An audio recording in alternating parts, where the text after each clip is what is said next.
네, 여러분 안녕하십니까? 무역학과 거시경제론 수업의 2주차 강의를 시작하겠습니다.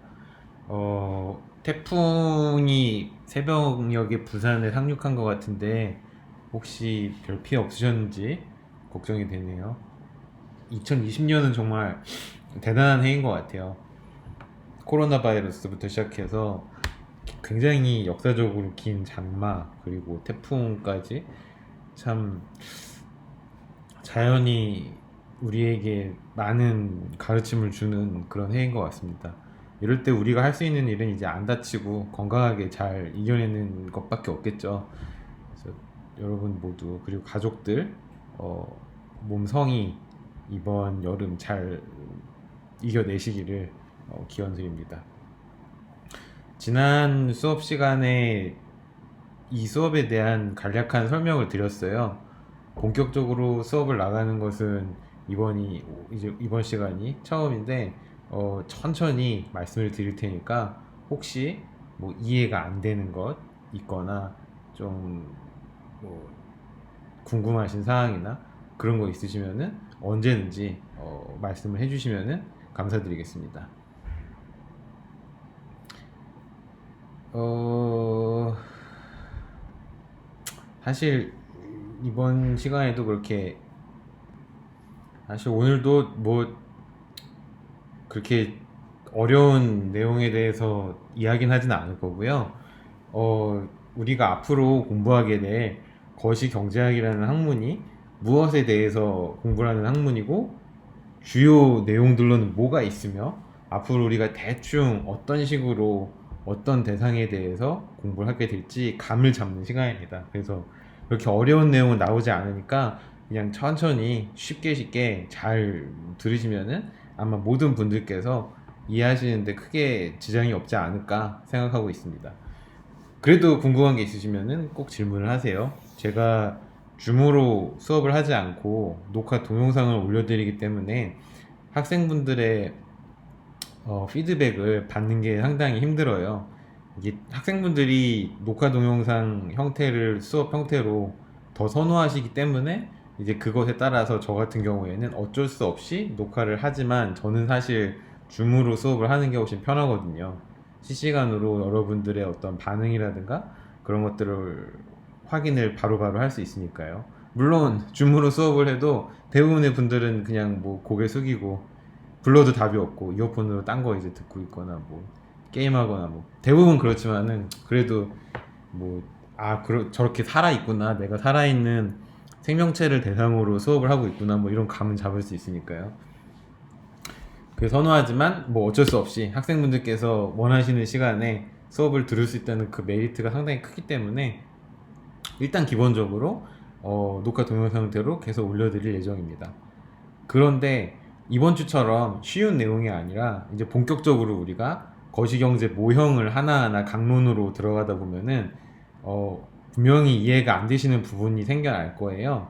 그리고 제가 연습 문제를 드릴 텐데 하나의 챕터가 끝날 때마다 연습 문제를 한 두세 문제씩 만들어서 드릴 텐데 대부분 소위 말하는 이제 고시 기출 문제들입니다. 한국은행이라든가 뭐 5급 행정고시, 뭐 입법고시 이런 데 나왔던 아니면 코트라, 뭐 출입은행 이런 데 나왔던 문제들이거든요. 때문에 어려워요. 어려운데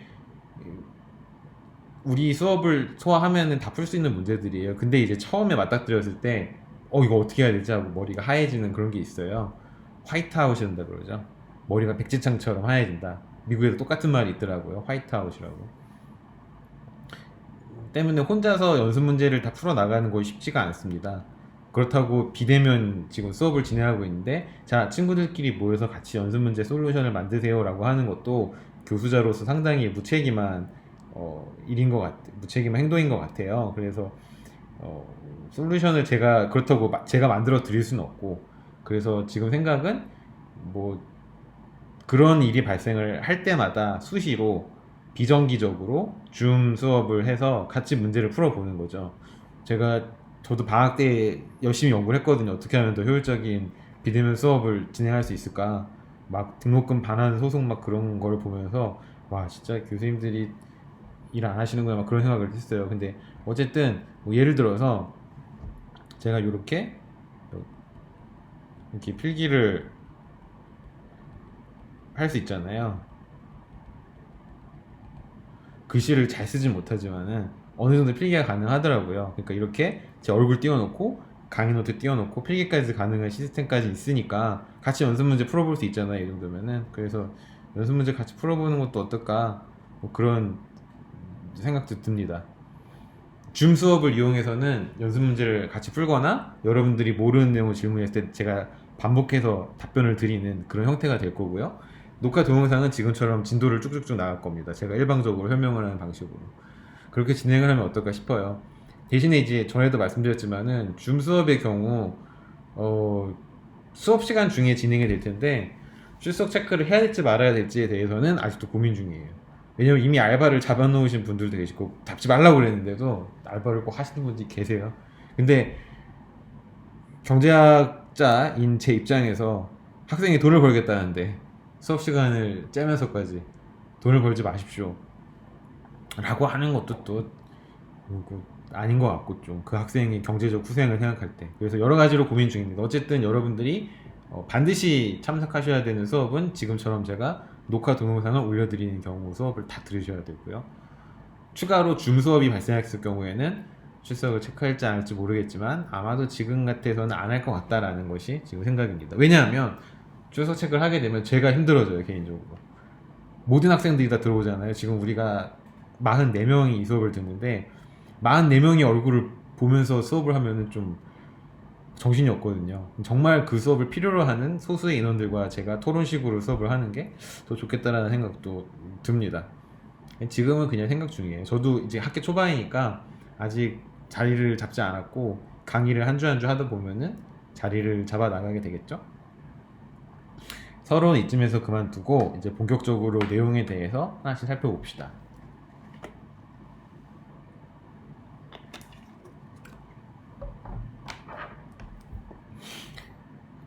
저를 실제로 한 번도 못 보신 분들도 계시죠.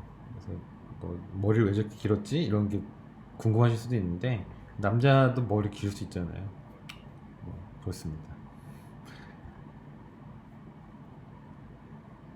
제 얼굴을 잠깐 치울게요. 우선 여러분들 모두 경제학 원론까지는 들으셨다는 가정하에 설명을 드릴게요.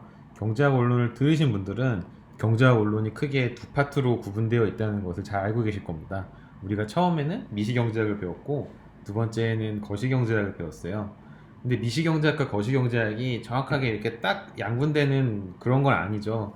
아니지만은 굳이 미시경제학이라는 하나의 경제학의 한 학문 분야와 거시경제학이라는 다른 학문 분야를 나누자면은 대충 이런 식으로 러프하게 나눌 수 있을 것 같습니다.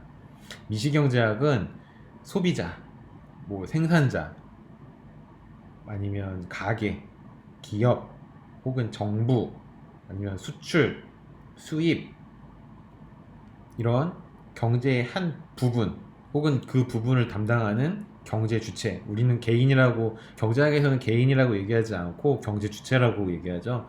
경제 주체가 어떠한 행동을 왜 하고 그렇게 했을 경우 어떠한 경제적인 효과가 발생하는지에 대해서 공부하는 학문이에요. 경제학의 가장 큰 전제 조건이 뭐였죠? 여러분들이 경제학 원론 처음 배울 때 가장 크게 전제 조건으로 배웠던 거? 자원의 희소성이죠. 그쵸? 희소한 자원을 어떻게 하면 가장 효율적으로 분배할 수 있는지에 대해서 공부하는 것이 미시경제학입니다. 즉, 희소한 자원의 어떤 부분이 소비자한테 가고 어떤 부분이 생산자한테 가야 되는지를 공부를 하는데, 보통 대부분의 주류 경제학에서는 그것이 시장에서 가격이라는 메커니즘에 의해서 자동적으로 분배가 잘 된다라고 얘기를 하죠. 그래서 시장에 대해서 배우는 거예요. 경쟁시장, 뭐 독점시장, 과점시장, 이런 거에 대해서 배웠죠. 그리고 시장에 참가하는 경제 주체들인 생산자와 소비자의 각각의 합리적인 판단 메커니즘에 대해서 배웠습니다. 그래서 소비자 이론, 생산자 이론, 이런 거에 대해서 배웠어요. 그런데 시장에서 한정된 자원이 가장 효율적으로 분배된다고 원칙적으로 배웠지만, 많은 경제학자들이 가끔 시장이 그렇게 완벽한 메커니즘은 아니다 라고 또 주장을 하죠. 그것을 우리는 시장 실패라고 이야기하고, 시장이 실패했을 경우에는 정부가 개입을 해서 시장 실패를 보완해야지 시장의 효율성이 더 증대된다. 즉 한정된 자원을 더 효율적으로 분배할 수 있는 그런 환경이 갖추어질 수 있다라고 얘기했기 때문에 정부가 제3의 경제주체로서 들어와서 정부에 대해서도 미시경제학에서 공부를 합니다. 흔히 우리가 조세론 혹은 재정학 이렇게 얘기하는 것, 즉 세금을 얼마나 어떻게 거두어서 누구한테 어떻게 쓸지, 이게 정부의 일이잖아요. 그거에 대해서 공부하는 것도 미시경제학의 한 분야예요. 마찬가지로 폐쇄경제에서라면은 우리끼리 그냥 지지고 볶고도 할 텐데, 우리가 물건을 수출도 하고 수입도 한단 말이에요. 수출이 어떻게 이루어지고 수입이 어떻게 이루어지는지, 수출업자들의 행동 패턴과 수입업자들의 행동 패턴, 그로 인한 경제적인 효율성 증대 등에 대해서 배우는 것이 국제무역론이었습니다. 즉 국제무역론에서 우리가 흔히 배우는 비교우위론 있잖아요. 이게 아주 대표적인 미시경제학적 사고에 기반한 경제적인 논리죠. 여기까지가 이제 미시경제학에 대한 대략적인 스토리 라인입니다. 거시경제학은 이거랑은 조금 어프로치가 달라요. 나중에 자세하게 미시경제 정책과 거시경제 정책에 대해서 얘기할 때 다시 한번 말씀을 드리겠지만은, 거시경제학은 굉장히 분석적인 학문입니다. 즉 미시경제학이 인간의 거의 자연적인 본능, 자연적인 욕망에 대한 그 원초적인 욕망을 최대한 논리적으로 설명하는 데 집중하고 있다면은, 거시경제학은 분석적이고 무언가를 해야 된다라는 정원 명령적인 그런 성격을 더 강하게 가지고 있는 학문이에요. 왜냐하면 미시경제학은 개별 경제주체에 대해서 얘기하잖아요. 즉 내가 행동을 바꾸면 상황이 달라집니다. 시장에서의 시장 가격이 달라지고요, 거래량이 달라져요. 즉 우리의 행동 결과, 행동 판단에 따라서 시장이 많이 영향을 받죠. 때문에 미시경제학은 마텀업이라고 얘기할 수가 있어요. 우리가 바뀌면 시장도 바뀌어요. 근데 거시경제학은 그렇게 세상을 바라보진 않습니다. 즉 일개 개인이, 일개 경제 주체가 영향을 미칠 수 없는 영역의 경제 현상들이 있어요. 예를 들어서 물가라든지 GDP라든지 아니면 환율이라든지, 이런 변수들 경제적인 변수잖아요. 근데 내가 지금 달러를 조금 더 은행 가서 환전해서 산다고 해서 국제 원달러 환율이 달라지나요? 달라지지 않아요. 즉 개별 경제 주체의 판단이 영향을 미치지 못하는 영역, 그 정도의 큰 단위의 경제 현상들에 대해서 공부하는 것이 거시경제학입니다. 때문에 거시경제학에서 다루는 중요 변수들을 관찰하는 일은 생각보다 굉장히 큰 스케일을 가지고 있어요. 수직적으로도 그렇고 수평적으로도 그렇습니다. 수평적으로 그렇다는 것은 흔히 경제학자들이 호라이즌이라는 말을 쓰거든요. 호라이즌이라는 말은 수평이라는 말이잖아요. 이런 어떤 뭐죠? 지평선, 수평선, 그런 게 호라이즌이잖아요. 쭉 뻗은 수평적인, 경제학자들은 시간을 그렇게 봐요. 즉 경제학자들이 보는 시간은 여기서 이쪽이구나, 이쪽에서 이쪽으로 한 방향으로 쭉 움직이는 하나의 변수인 거예요.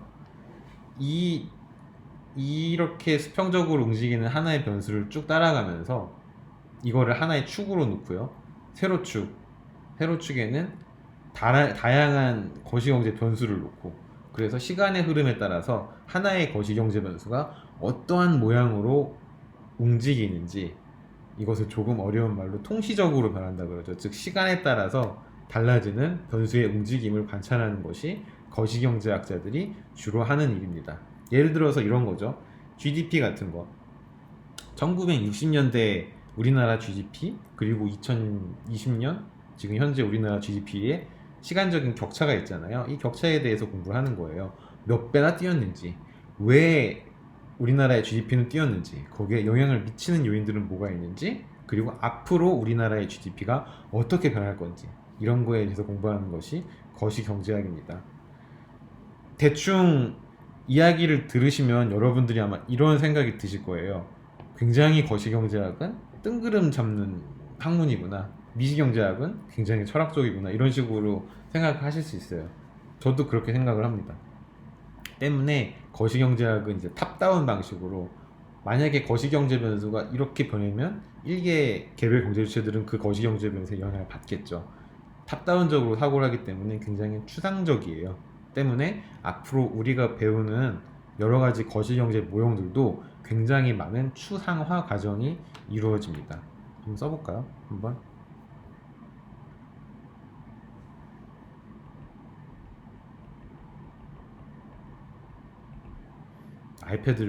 아이패드를 이용해서 쓰고 있습니다. 영어로는 좀 어렵게 말하면 abstraction이라고 하죠. 이것이 거시경제학에서 되게 중요한 개념 중에 하나예요. 현실이 있고, 현실에서 발생하는 다양한 거시경제 현상들이 있잖아요. 그것을 하나의 모형으로 바꾸어내는 과정. 즉, 현실이, 이게 현실이에요. 모형은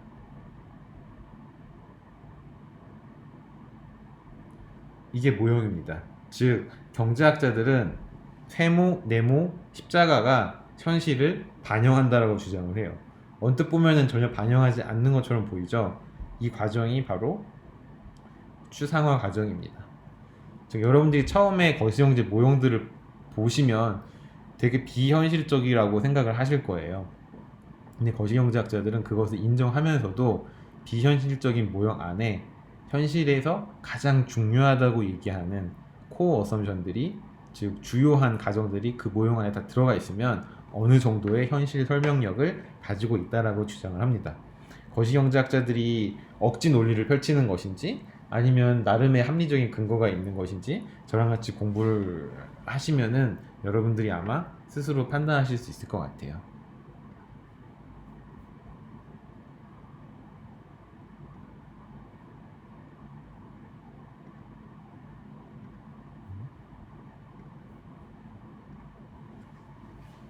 그러면 거시경제학 안으로 들어와서 거시경제학은 어떤 것들을 공부하는 학문인지 구체적인 연구 주제별로 한번 분류를 나눠볼까요? 굉장히 단순합니다. 거시경제학은 크게 두 주제에 대해서 공부하는 학문이라고 생각하시면 돼요. 뭐 GDP, 물가 이런 것들은 거시경제학이 다루는 변수들이고, 이것이 뭐 주제가 될 수도 있지만 이걸 주제라고 흔히 얘기하진 않죠. 거시경제학이 다루는 큰 두 개의 주제는, 하나는 한 나라의 경제가, 혹은 한 나라에 준할 정도로 큰 규모의 경제가 얼마나 성장을 하는지, 발전을 하는지, 즉 시간의 흐름에 따라서 얼마나, 제가 만약에 어린이라면 어떻게 해서 어른이 되고 어떻게 해서 노인이 되는지 그 과정을 관찰하고 어떻게 하면은 더 빠르고 더 건강하게 성장할 수 있는지 정책적으로 연구하고 재현하는, 그것이 거시경제학의 한 분야입니다. 그것을 경제 성장론이라고 보통 얘기를 해요. 경제학과 수업에는 그래서 거시경제학을 여러분들이 들으시면은 경제 성장론과 경기 변동론, 이렇게 두 개의 어떤 강론으로 세부적으로 다시 과목을 설정해 놓은 학교들이 꽤 있습니다. 제가 다녔던 학교는 없었던 것 같아요. 이렇게 말씀드려서 너무 무책임하지만은 제가 다녔던 학교가 그렇게 별로 안 좋았나 봐요.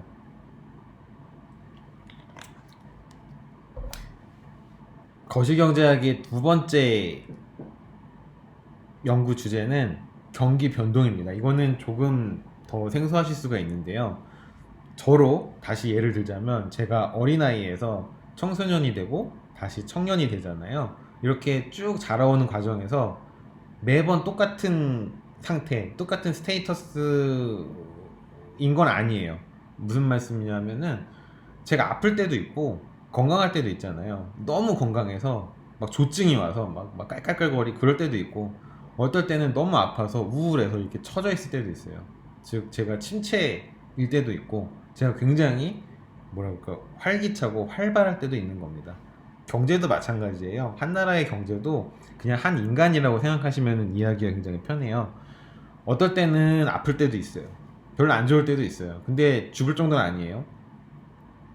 죽기도 하죠 가끔. 그래서 국가 부도가 나기도 하죠. 근데 뭐 안 죽는다고 가정한다면은, 그러다가 다시 회복을 해요. 회복을 하는데 지나치게 회복을 해서 거의 뭐 운동선수처럼 매일 체육관에서 사는 그럴 때도 있겠죠. 그래서 막 근육이 너무 부풀어 올라서 입던 옷도 못 입고 너무 자신감이 넘쳐서 또 막 활기치고 다니다가 교통사고 나서 또 다치고 이럴 수 있잖아요. 즉 좋은 시절과 나쁜 시절이 한 나라의 경제에서는 반복해서 발생을 합니다. 그것도 신기하게 번갈아 가면서 발생을 해요. 항상 좋을 때도 없고 항상 나쁠 때도 없는 거예요. 한 나라의 경제는. 이것을 이제 사자성어로 세옹지마라고 하죠. 그래서 제 인생 좌우명 중에 하나도 세옹지마입니다. 좋다고 해서 그렇게 크게 기뻐할 필요도 없고요. 제가 좀 안 좋다고 해서 그렇게 뭐 크게 낙담할 필요도 없는 거예요. 왜냐하면 경기 변동론을 공부한 저의 입장에서는 제가 뭐 잘 나갈 때가 있잖아요. 그러면 분명히 저는 한번 고꾸라질 거예요. 앞으로 아주 가까운 미래에. 제가 좀 남들보다 떨어질 때가 있잖아요. 그러면 걱정할 필요 없어요. 역시 언젠간 저는 남들보다 조금 더 빠른 속도로 성장할 테니까 조금 더 남들보다 좋은 퍼포먼스를 보일 때가 또 있을 테니까 그게 세옹지마 사자성어의 의미잖아요. 경기 변동론도 똑같은 얘기를 하고 있습니다. 한 나라의 경제는 좋을 때도 있고 나쁠 때도 있는데 중요한 거는 경제 성장론과 결부지어 생각한다면 한 나라의 경제가 쭉 위로 성장한다고 했을 때 가끔 고꾸라지기도 하고 가끔 잘 나갈 때도 있고 이런 플럭추에이션을 겪을 텐데 이 플럭추에이션의 격차 즉 호황일 때와 불황일 때의 격차가 크면 클수록 경제는 안 좋다 언헬시하다 라고 얘기하는 사람들이 경기 변동론자들입니다. 무슨 말인지 이해가 잘 안 되시면 한번 그림을 보면서 얘기를 해볼까요? 이거는 제가 직접 한국은행 사이트에 들어가서 자료를 수집해서 직접 그린 그림이에요. 물론 제가 그린 건 아니고 엑셀이 그려줬어요. 엑셀을 잘 활용하시면 나중에 회사 들어가셔서 많은 칭찬을 받으실 수 있습니다. 좋은 사원으로서 인정을 받으실 수 있어요. 보고서의 대부분의 내용들이 엑셀을 바탕으로 그림을 그려야 되거든요. 이 그래프에는 크게 세 가지의 자료가 적혀져 있어요. 가장 제가 뽑은 자료 원자료는 딱 하나예요. 파란색 선으로 그려져 있는 겁니다. 요거는 실제로 한국은행과 통계청에서 조사를 한 매 분기 우리나라의 실질 GDP입니다. 몇 조 원으로 찍히겠죠? 옆에 있는 요 부분이 실제 GDP X예요. 단위는 조원입니다. 즉, 한 분기당 우리나라 국내 총 생산액은 보통 몇백조 단위예요. 대단하죠? 작년에 우리나라 총 GDP가 아마 1800조, 1900조 정도였을 겁니다. 저는 1조도 없는데. 부럽네요, 한국이. 파란색 선은 실제 데이터예요. 그러면 주황색 선은 뭐냐 그러면 우리가 장기 추세치라고 하는 겁니다. 이거는 좀 어려운 개념이지만 알아두시면 좋아요. 실제 데이터를 바탕으로 통계적인 마사지를 하면은 마사지라고 하기보다 통계적으로 추출해내는 겁니다. 장기적으로 어떤 추세를 그리면서 가는지 훨씬 더 직선에 가까운 형태가 나오죠. 즉 장기 추세치를 그리면 한 나라의 GDP가 가는 방향을 대략적으로 알 수 있습니다. 그리고 뒷부분에 회색 막대 그래프가 보일 거예요. 이건 올라갔다 내려갔다 하죠. 이건 뭐냐 그러면 실제 국내 총생산 파란색 선에서 장기 추세치인 노란색 선을 뺀 겁니다. 그게 이 오른쪽에 보이는 이 단위예요. 이것도 조원입니다. 단위는. 즉 파란색 선과 주황색 선의 단위는 왼쪽 좌측이고요. 회색 막대 그래프의 단위는 오른쪽 우측입니다. 즉 둘 사이의 격차가 뭐 5조 원이 날 때도 있고 마이너스 10조 원이 날 때도 있는 거예요. 우리는 이거 어떻게 해석을 해야 될까요? 예를 들어서 이 부분 한번 볼까요? 이 부분은 2007년에서 2008년 넘어가기 직전이네요. 2008년에 무슨 일이 있었나요? 2008년에는 글로벌 금융 위기가 있었습니다. 즉 우리나라에 큰 위기가 있었어요. 그 전에 우리나라는 살짝 호황이었네요. 파란색 선이 주황색 선보다 높으니까 장기 추세치보다 실제 GDP가 더 위에 있었기 때문에 우리는 이것을 호황이라고 정의 내릴 수 있습니다. 이 부분은 우리나라가 호황이었어요. 좋았던 시절이죠. 영어로 적어볼까요? 좀 유식한 척 하기 위해서 붐이라고 하죠. 이때 둘 사이의 격차는 플러스였어요. 즉 우리나라는 장기적인 추세치보다 초과해서 생산을 했다는 겁니다. 잘 나갔던 시절이었던 거죠.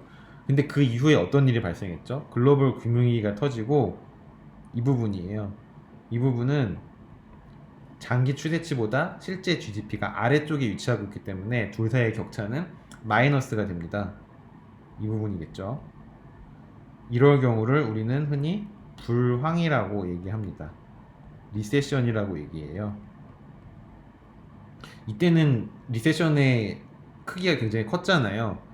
이 경우나 이 경우나 이 경우도 다 리세션, 불황이었지만은 상대적으로 불황의 크기가 작았죠. 근데 이 경우는 2008년 직후에는 이 불황의 크기가 굉장히 컸어요. 그래서 미국 학자들이 이때의 불황을 그냥 리세션이 아니라 그레이트 리세션이다, 대불황이다 라고 얘기를 합니다. 그냥 경제학자들이 말 장난인데 어쨌든 이때 위기가 컸다는 거예요. 요것만 봐도, 이 그래프만 봐도 호황과 불황이 번갈아 가면서 발생을 한다는 걸 알 수 있잖아요. 그쵸? 세옹지마, 우리나라도 세옹지마를 겪고 있는 거예요. 경제학자들은 지금 우리가 실질 GDP 딱 하나 봤는데 경제학자들이 관심 있어 하는 거의 모든 주제가 이 그래프 안에 다 들어가 있습니다. 즉, 한 나라의 살림살이가 혹은 한 나라의 살림살이로 대표되는 거시경제 지표가 얼마만큼 성장을 하고 있는지, 성장하는 추세를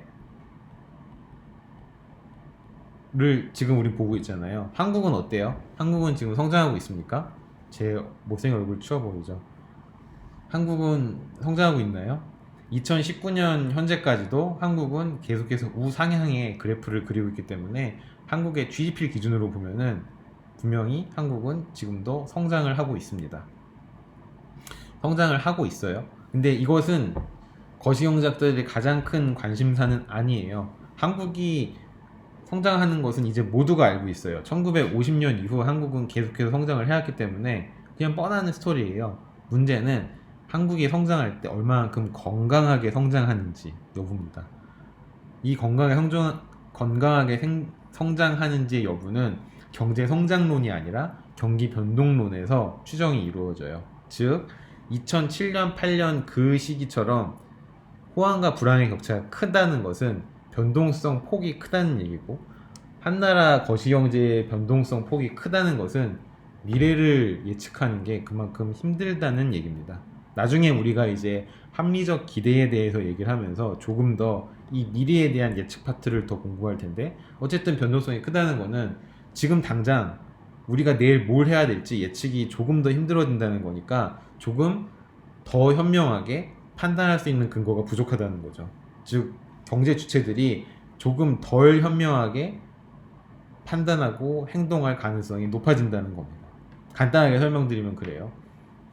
그래서 안 좋다는 거예요. 덜 건강하다는 거예요. 언헬시하다는 거죠. 그래서 거시경제 학자들은 경기 변동론에 대해서 공부를 할 때 보통 어떻게 주장하냐 그러면 이 경기 변동의 폭을 최대한 줄여야 된다. 경기 변동을 줄이는 것을 어려운 말로 뭐라 그럴까요? 안정화라 그럽니다. 좀 어려운 말로 하면은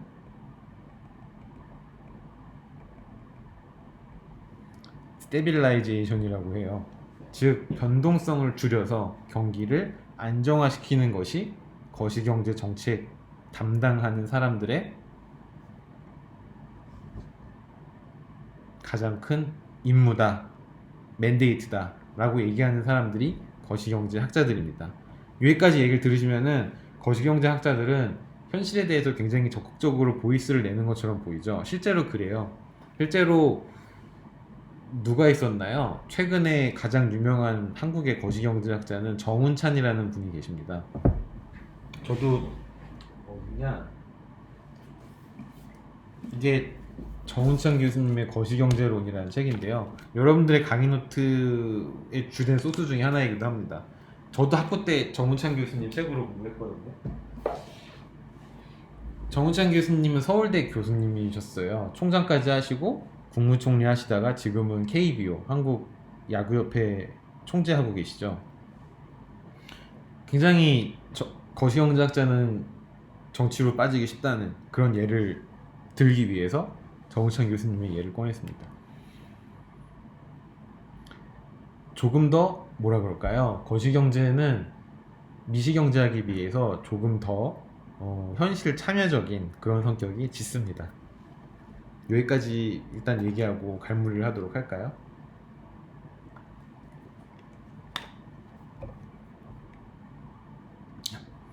네.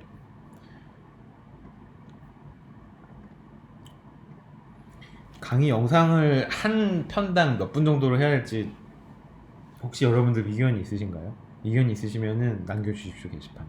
저는 보통 30분에서 40분 정도로 한 편을 끊거든요. 더 길어지면 학생들이 안 듣더라고요. 그냥 틀어놓고 딴짓하게 되더라고요. 물론 짧아도 그 현상은 비슷하게 발생합니다만은 한 30분 정도가 학생들이 딱 집중해서 듣기 좋은 길이 같고, 여러분들이 버스나 지하철 타고 이동할 때 휴대폰으로 틀어놓고 듣기 좋은 정도 길이가 이 정도인 것 같아요. 그래서 조금 더 설명드리고 한 40분 정도 되면은 다른 영상에 다시 이렇게 녹화하도록 하겠습니다. 거시경제를 조금 더 구조화하기 위해서 우리는 앞서서 경제 모형이라는 단어를 자주 사용했어요. 지금 우리가 배운 굉장히 큰 중요한 뭐라 그럴까요? 개념이 하나가 뭐였죠? 추상화라는 개념이 있었고, 두 번째는 모형이라는 개념이 있어요. 이게 뭔지 좀 비주얼라이즈를 한번 해봅시다. 가시적으로 한번 볼까요?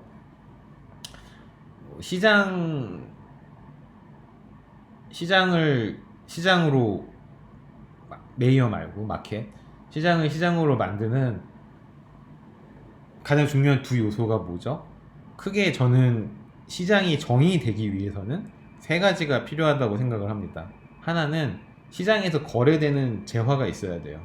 그것이 눈으로 보이는 재화든 눈으로 보이지 않는 재화든 시장에서 거래될 수 있는, 즉 시장 가치를 갖는, 어느 정도 내재적인 가치를 갖는 거래 물품이 있어야 돼요. 그리고 이 물품을 원하는 바이어가 있어야 됩니다. 바이어가 있어야 되고, 즉 구매자가 있어야 되고요. 이 물건을 파는 판매자 혹은 셀러가 있어야 돼요. 즉 바이어, 셀러, 그 다음에 이들이 거래하는 물건, 이 세 가지가 있다면 그 시장은 성립이 가능하다고 저는 생각을 하거든요. 그래서 두 가지 요소인 판매자와 구매자에 대해서 먼저 공부를 해봅시다. 구매자는 흔히 우리가 소비자라고 생각할 수가 있는데, 여러분들이 땅을 파면 돈이 나오진 않잖아요. 일을 해야지 돈을 받고, 누군가로부터 자영업을 하시든 어디 저처럼 취직을 하시든 일을 하고 그 노동의 대가로 자본소득이나 노동소득을 받게 되죠. 그걸 이용해서 소비를 하는 거예요. 즉 두 경제 주체가 존재한다면 이 두 경제 주체는 어떤 시장에서는 판매자가 되고 다른 시장에서는 구매자가 됩니다. 영원히 판매자인 경제 주체도 없고 영원히 구매자인 경제 주체도 없다. 이것이 거시경제학의 가장 큰 기본 가정 중에 하나예요. 즉 우리가 판매자와 구매자로 하나의 시장에 존재하는 두 요소를 정의를 내린다면은, 시장에 따른 판매자 구매자의 특성에 따라서 거시경제학은 가게와 기업으로 이 경제 주체를 명명을 합니다. 즉 딱 뭐라 그럴까요? 호칭을 정해요.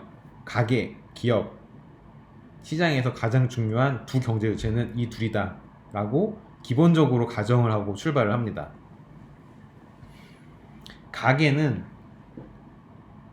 여러분들 같은 사람이 가게도 될 수 있고 기업도 될 수 있어요. 근데 가게는 기본적으로 하는 일이 정해져 있어요. 즉 이 하는 일에 따라서 가게가 정의되는 거예요. 가게 혹은 하우스홀드는 돈을 벌어야 되잖아요. 즉 노동이나, 혹은 내가 돈을 가지고 있다면 돈을 투자할 수 있잖아요. 노동이나 자본을 판매합니다. 노동이나 자본을 판매하고 그 대가로 소득을 얻습니다. 즉 가게는 이 경우에는 판매자예요. 그리고 그렇게 얻은 소득을 통해서 사고 싶은 물건을 사고 사고 싶은 음식을 먹습니다. 이 경우에는 구매자가 되겠죠. 기업은 가게로부터 노동과 자본을 공급받습니다. 즉 이 경우 기업은 판매자예요. 그리고 이렇게 해서 구입한 노동력과 자본력을 바탕으로 생산을 합니다. 생산 활동을 한다는 것이 기업이 갖는 가장 중요한 특징 중에 하나예요. 기업은 생산 활동을 통해서 최종 재화 혹은 최종 서비스라는 최종 생산물을 만들어냅니다. 이걸 그냥 만들어내면은 아무짝에도 쓸모가 없으니 이걸 시장에 가지고 나가서 팝니다. 이때 기업은 판매자가 되는 거예요. 똑똑하신 분들은 가게와 기업이 판매자와 구매자 역할을 번갈아 수행하고 있으니 이들이 만나는 시장이라는 곳도 두 곳이 있겠구나라고 바로 이해가 가능하시겠죠. 즉 가게가 판매자가 되고 기업이 생산자가 된 가게가 판매자가 되고 기업이 구매자가 되는 시장을 생산 요소 시장이라고 얘기합니다. 흔히 말하는 노동 시장 그리고 자본 시장이 바로 이 생산 요소 시장에 해당이 돼요. 재화 시장은 그와 반대로 기업이 물건을 파는 판매자가 되고요. 가게가 물건을 사는 소비자 혹은 구매자가 됩니다. 우리가 흔히 생각하는 유성시장, 영동시장, 모래내시장 이런 시장들이 바로 이 재화시장에 해당이 되겠죠. 거시경제학은 여기에 추가해서 금융적인 요소를 가정을 할 수도 있는데 만약에 금융이 가정되는 거시경제학 모형이라면 가게와 기업은 저축과 투자를 합니다. 금융시장을 통해서. 즉 가게 같은 경우에는 한번 써볼까요? 가게 같은 경우에는 두 가지 선택 옵션이 있어요. 하나는 최종 재화를 소비하는 옵션이 있고요. 소비하지 않고 저축하는 옵션이 있어요. 그쵸? 경제학 원론 한번 잘 떠올려 보세요. 기업 같은 경우에는 물건을 생산을 해야 돼요. 생산하기 위해서는 돈이 필요하잖아요. 즉 투자를 해야 돼요. 투자를 어디서 하죠? 보통 기업은 은행에 가서 돈을 빌립니다. 그럼 은행이 기업에게 돈을 빌려줄 때 은행이라는 금융기관이 존재해요. 돈을 빌려줄 때 은행에 갖는 즉 은행이 기업에게 빌려주는 돈의 원천은 어디서 나올까요? 가계의 저축으로부터 나옵니다. 이게 은행을 거쳐서 기업에게 투자의 형태로 전달이 되죠. 은행은 뭘 먹고 살까요? 가계로부터 저축을 받을 때 가계에게 지급되는 예금 금리 있잖아요. 그리고 기업에게 돈을 빌려주면서 기업으로부터 받는 대출 금리가 있습니다. 이 둘 사이에 이걸 예대 마진이라고 하거든요. 예금과 대출의 이자율 차이, 예대 마진. 이게 은행의 수익의 원천이에요. 우리나라 같은 경우에는 이 예대 마진이 은행 전체 수익의 약 90%를 차지합니다. 굉장히 높은 편이에요. 미국의 은행 같은 경우에는 이 예대 마진이 전체 은행 수익에서 차지하는 비중이 한 50%밖에 안 돼요. 즉 미국의 은행은 직접 투자를 하기도 합니다. 직접 자본을 끌어모아 자기 자본을 만들어서 그걸로 투자를 해서 돈을 불리는 혹은 대출 말고 보험 상품을 판다든가 아니면 다른 종류의 파생 상품을 판다든가 하는 식으로 예대 마진 이외에 수익이 많은데 한국은 예대 마진에 절대적으로 의존을 하고 있어요. 어쨌든 이것도 시장 중에 하나죠. 시장 중에 하나인데 저축이라는 것은 GDP에 포함이 안 돼요. 근데 투자라는 것은 GDP에 포함이 됩니다. 나중에 다시 보겠지만은 GDP는 가계 소비, 기업 투자, 정부 지출, 순수출 이렇게 구성이 되잖아요. 투자는 GDP에 포함이 돼요. 즉 기업이 투자를 많이 하면 할수록 GDP는 올라가요. 그래서 주입, 인젝션이라고 얘기를 하는 거고요. 저축 같은 경우에는 가계 같은 경우가 소비와 저축으로 나뉜다 그랬잖아요. 즉 저축의 오퍼튜니티 코스트는 소비예요. 소비 오퍼튜니티 코스트는 저축이고요. 기회비용은 저축을 많이 한다는 것은 소비가 감소한다는 거잖아요. 즉 저축을 늘리면 늘릴수록 가계 소비는 줄어드니까 GDP는 줄어듭니다. 그래서 누출, 리키지라고 얘기하는 거예요. 여기까지 이해가 되시죠? 왜 이런 얘기를 하냐 그러면 크게 그림을 그리자는 겁니다. 즉, 세 개의 시장이 존재하고 두 개의 경제 주체가 존재합니다. 은행은 자동적으로 가계로부터 저축을 받아서 기업에게 투자를 해주는 역할만 수행한다고 하니까 경제 주체에 일단 포함을 시키지 말죠. 은행의 역할을 모형에 포함시키지 않는다고 하더라도 금융시장이 존재할 수 있잖아요. 그냥 은행은 주체적으로 판단하지 않고 가계로부터 돈을 받아서 기업에게 돈을 빌려주는 역할만 수행하고 있는 겁니다.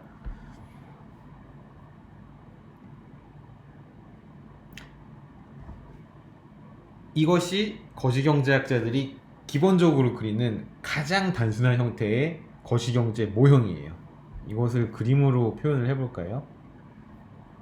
제가 그리는 건 아니고요. 이미 그려져 있는 그림이 있습니다. 이것을 경제 순환도 혹은 경제 순환 모형도 서큘러 플로우 다이어그램이라고 보통 얘기를 해요. 우리가 지금까지 얘기한 것들이 다 이 그림 안에 들어가 있어요. 가계와 기업이 존재하고요. 이 가계와 기업은 재화시장과 생산요소 시장에서 만나서 생산요소 시장에서는 가계가 노동이나 자본을 공급하고 그에 대한 소득을 받고요. 재화시장에서는 기업이 최종 생산물을 공급하고 그에 대한 가격을 판매 수입으로 받죠. 금융시장을 통해서는 가계가 저축을 통해서 이자율을 받으니까 이자 소득을 얻고요. 기업 같은 경우에는 투자를 유치하기 위해서 금융시장에 가서 돈을 빌립니다. 그래서 이자 비용을 지불합니다.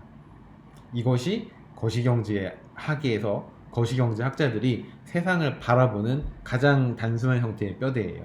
요것을 마음속에 깊이 간직하시고 앞으로 수업을 들으시면은 수업 내용에서 가끔 길을 잃고 헤매다가도 다시 금방 제 길로 돌아오실 수 있을 겁니다. 이 그림을 잘 기억해 두셨으면 좋겠어요. 일단 여기까지 얘기하고 한번 끊었다 갈까요? 다음 동영상은 빠르면 화요일, 늦어도 목요일에는 올라올 겁니다. 그리고 그로부터 일주일 동안 그 영상을 보시면 됩니다. 이 영상은 월요일날 올라갈 거고요. 다음 주 월요일까지 이 영상을 시청하시면 출석으로 체크가 됩니다. 다음 시간에 다시 만나 뵙죠.